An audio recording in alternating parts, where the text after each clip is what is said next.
Craig DeLuz. He's the founder, owner of Uncommon Sense Media Group. I like that, Uncommon Sense Media Group. And he's also with the National Center for Public Policy Research, and he's a member of Project 21. Welcome to the show, Craig. Pleasure to be with you again. You know, Project 21 it's an organization for conservative Black people, and we have hit a home run with every guest we've ever had on. So sensible, so good, so refreshing, and including you. We've loved having you on before. And you actually live in California. Yes, I live what I call behind the Iron Curtain, otherwise known as the Sierras. Oh my gosh. Well, let's start, before we came on, we were talking about in Sacramento, they had a special session, and they're worried about Trump. Instead of worrying about the fires, tell me what that special session was about. Well, following the election, Governor Gavin Newsom, our illustrious leader here in the state of California, decided that he wanted to create an environment where we could take California's progressive liberal policies, you know, the ones that have put California at the bottom of every list that you want to be on the top of, and at the top of every list you want to be at the bottom of, and make sure that those policies are safe from the ravages of common sense that would be brought forth by President Trump. So he called a special session, and the California legislature actually committed to, he wanted $100 million in order to provide legal assistance and legal aid to our California Attorney General's office. They agreed to $50 million to pay for legal fees in order to basically have the state of California sue the federal government in order to keep our policies in place. It is beyond ridiculous, especially when one considers that, California did quite well under Donald Trump the first time around. And one has to believe that as the economy turns around, as the borders are secured, as crime actually becomes criminal again, that California will only benefit. Yeah, and that's really unfortunate to hear that they just awarded your AG $50 million, because that's all you guys paying for it, right? And your taxes in California are astronomical, and the fact that you have to pay for your state to weaponize litigation against the federal government under Trump is ridiculous, when Trump has, like you said, has done no ill towards the state. And if anything, they should be working during this special session to award these people home, or help these people fund their homes that they have lost during these fires. Well, one would think that would be their priority at this point. One of the things that I will say that the governor did recognize, and he did make a statement about, was that the state of California will be lifting onerous environmental regulations put on by the California legislature, as well as by the California Coastal Commission, in order to expedite the rebuilding of homes in Southern California, which leads me to believe, or at least think, that the governor now realizes, or at least is now acknowledging, that it's the increase or the massive regulations, the overemphasis of environmental regulations that have led in part to the astronomical cost of housing in the state of California, where we currently have half the nation's homeless population, where it is so expensive. I'll give you an example. It's so expensive to build a unit of single family housing. You add basically $100,000 in fees and regulatory compliance before you even put one shovel in the ground in order to build a unit of single family housing in the state of California. So he appears to know that by lifting that regulation, we can expedite and increase and make more affordable housing in Los Angeles. My only question is, why is he not doing that for the entire state and doing it permanently? Well, and I think, that was part of the thing they were talking about, that permits and titles and all that stuff can take 9 months, and then the building process can take up to 2 years. So I'm wondering, with how things are going in the Pacific Palisades and things like that, schools are lost. So I'm wondering, with everything going on, do you think some of these people are just like, I'm done? The regulations, our governor, our mayor, we're just done and we're just going to flee like other people have left. I think you're going to see some people are going to realize that the amount of money that they're going to get either from their insurance company or from the state or federal government in order to cover the cost of their home and all that they've lost, they're going to find that they can live a much better lifestyle outside of the state of California, and they're going to leave and not return. Others are going to do the same thing, but they're going to do so in other areas of California where it's a lot more affordable. But even still, they're still going to have to deal with a lot of these very same regulations, unless, of course, they're going to be living on the coast. So I think you're going to see a significant exodus out of Southern California, which, I think is sad. But unfortunately, people have divorced the understanding that the reason why it's so expensive is because of the policies put in place. Yeah, when you say they've divorced, that's what I worry about, because they voted these people in. They keep voting Newsom in. I'm like, why would you do that? Can't you see the guy doesn't have any? He's not logical. He's not sensible. He doesn't really seem to care about the people. He wants to know whose fault this is. Like, yeah, go look in the mirror. He's acting like he's going to do an investigation, and like the rest of us are like, yeah, you had a lot of DEI hires. Your reservoir was empty. The fire trucks, just bad policy. And we worry about the Californians leaving to greener pastures, but not recognizing, not making that connection of what caused the problems to begin with. Are people starting to connect the dots? Well, I think they are starting to connect the dots. They already did so when it's come to inflation. They've done so when it comes to crime. And in this particular case, let's be clear, Gavin Newsom didn't start the fires, right? The Democrats in California didn't start the fires. But the policies that they put in place have made the response to the fires taken it from a tragedy to a complete and utter disaster. Yeah, when we come back, we're going to talk a little bit more about that and just some of the politics you're seeing in California when it comes to minorities too, that are moving more and more to conservative thinking, right? So we'll be right back.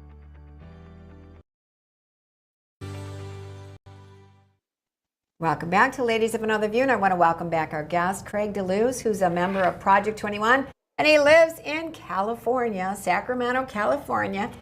But we need our missionaries out there too. But you know what? I do know there are conservatives out there, even though the far left has been dominating politics. And on the break, we were talking about the schools and some of their pushing of transgender policies. And what's going on with that? Well, you have in the state of California, they have decided that they're going to go full in on what is likely the key issue that I believe helped turn around but helped Donald Trump take the White House. If you look, the most successful commercial that Donald Trump had during his campaign, he spent $75 million on it, was the ad campaign where Kamala Harris, when she was Attorney General, expressed her support and talked about how she was willing to use taxpayer dollars to fund sex change operations for illegal immigrants who are in prison. Now, there's a whole lot of stuff that's included in that one topic. You've got people who are in prison in healthcare. You've got transgender rights. You've got illegal immigration. You've got all of this stuff. You've got transition surgeries and taxpayers paying for them. All of these things. But the thing is, that's where many California elected Democrats are. They believe that they believe wholly in the neo-Marxist, neo-cultural Marxist agenda so much. They believe that the election was lost because America is systemically racist and full of Nazis, not because they are 100% out of touch with the average mainstream voter. And as a result, what you saw in the state of California, you saw 9 counties. That's basically almost 20% of the counties in the state of California that voted for Joe Biden 4 years ago turned around and voted for Donald Trump. They realize Democrats are out of control here in the state of California. And the one thing that I believe that can help Republicans in California is that the Democrats don't even seem to understand, recognize, or are still at the very least in denial that they are completely out of control. Well, obviously so, if they're calling a special session to impede what the Trump administration could potentially do. Um, but that really is a nail on the head commercial. I mean, yeah, there's every topic, every hot topic, all in that one little bit. And that was one of the things that I thought was most interesting about this past election is people are fed up with this gender stuff. They're fed up with the multiple genders. They're fed up with the transitioning and all of that stuff. And there's a lot of outcry from people who did transition saying, what the heck were you guys letting me do? I mean, I'm now castrated. I can't have kids anymore. And I was just a 14-year-old girl. Why did you let me go into this? And so I'd imagine that's also the sentiment in California. Well, the biggest part of it though has to do with the kids and the very fact that they're literally taking this and they're working to indoctrinate our kids in our schools. They want to, and they want to make it such that parents, if you say, look, I don't want my children to engage in I don't want them to be transitioning without me knowing about it. I don't want them changing their name or changing their gender identity without me knowing about it. You have people in public education, people in government in the state of California that believe that you as a parent have no rights when it comes to that. They want to believe that you should have your children remove your parental rights severed so that so that your children can be transitioned. Now, keep in mind, these are kids who can't get an aspirin in school without parent permission, can't go to a tanning salon even with their parents' permission. But without their parents even knowing about it, they can start to take puberty blockers, cross-sex hormones, and even have surgery to remove healthy body parts without parents' knowledge or consent. And kids have been taken out of homes. I talked to one woman, but it wasn't in California, it was in another state, whose adopted daughter was taken away because they weren't supporting her gender transition, which the school kind of pushed on her to begin with. Right. And that reminds me of a bill I actually saw maybe 2 sessions ago now running through California where if you weren't letting your child transition, you would be called by CPS and they would be would be taken away from you. Well, it wasn't so much that you would be called by CPS, but if you were in the middle of a custody dispute, so let's say you and your spouse or the child's other parent were in a dispute and they were trying to figure out who was going to get custody, the parent who was gender affirming, the one who would allow all of this stuff to happen, that's the parent who would wind up getting custody of the child. So it definitely played a role in custody of in whether or not you would be allowed to have custody of your children. California is also a sanctuary state for transgender children, meaning that if a parent wanted to from another state come to California and have this stuff done, the parents who was opposed to it, who was still back in the other state, would lose their parental rights in the state of California, or at least those rights would not be recognized in the state of California, simply because they disagreed with a child being able to make life-altering decisions. Wow. I just wonder what the future for California is, because now with this special session, they're obviously not learning their lesson. And you think about you have such an increase of homeless there, illegal immigrants that are there, and then people that want to get sex changes and get them paid for, they can go to California, and then you have these people that are paying these taxes, and then you hear about what's happening in the Hollywood realm, and you're just like, is it gonna implode? I mean, how can it sustain itself? Like, when is it just going to break at some point and say, we got to restart from the beginning? Especially considering, I just want to add to that, is that a lot of the people and businesses leaving are paying the taxes. And a lot of the homeless and the immigrants, they're not paying the taxes. So the problems are just going to accelerate, I would think. Well, and you're starting to see that already. Here in the state of California, we've seen 2 Soros-funded district attorneys. We've seen them removed from office because they refused to enforce the law. We saw a change in the the district attorney down in Los Angeles, once again, refused to enforce the law. We saw the mayor of San Francisco get replaced. We've seen multiple initiatives that were on the state ballot where the state voted overwhelmingly. In fact, there was a Proposition 36, which basically undid aspects of a previous proposition that decriminalized a lot of crime. It turned a lot of that around. It reversed a lot of that, and it passed in every single county in the state of California. Voters are already waking up to the idea that policy matters. The key for Republicans is going to be to tie those policies around the necks of the Democrats that implemented them. Right, and that is so true, because I remember talking about when was the last time we had the American people knowing about what president was picking, who they were picking for their cabinet.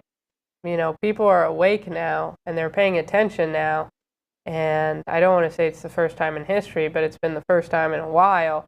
So this should help your case out there in California, and hopefully you see some positive changes, especially through the ballot measure process. And especially with the fire. You know, like Yes. that's got to wake up a lot of people. But I'm sorry, go ahead. Well, once again, as you continue to see front and center the failures of Democratic leadership, it's incumbent then upon Republicans to be able to step up and not just point out those failures, but offer substantive solutions or alternatives, to be able to communicate in a way, to be able to promote policies that are actually going to help the people of California, not harm the people of California, that's actually going to allow people to keep more money in their pockets, not take more money out of their pockets, that's going to give them more control over their children's education, not less control over their children's education. And, you know, I feel pretty blessed in this case. We've got a number of young, new members of the California State Legislature who are not just have the right positions, but are effective communicators when it comes to that. I don't see it something that's going to turn around overnight, but I do see something that if we can keep along the direction and electing leaders like Kevin Kiley, who represents us in Congress, like Josh Hoover, and like Joe Patterson, who represent us in the California legislature, I think as long as we're electing people like that, I think that we're going to see huge changes here in the state of California over the next decade or so. Craig, you have a resume a mile long. Have you thought about going into politics? I have run for office. I currently sit on a school board, been on the board for over 20 years. I just recently ran for Congress. I love the process. I enjoy talking with the people. I'll tell you, the biggest challenge with running for office in California is being able to raise the sort of money that's necessary to win an election. Right, I would imagine California is probably one of the most expensive states, if not the most expensive in the union.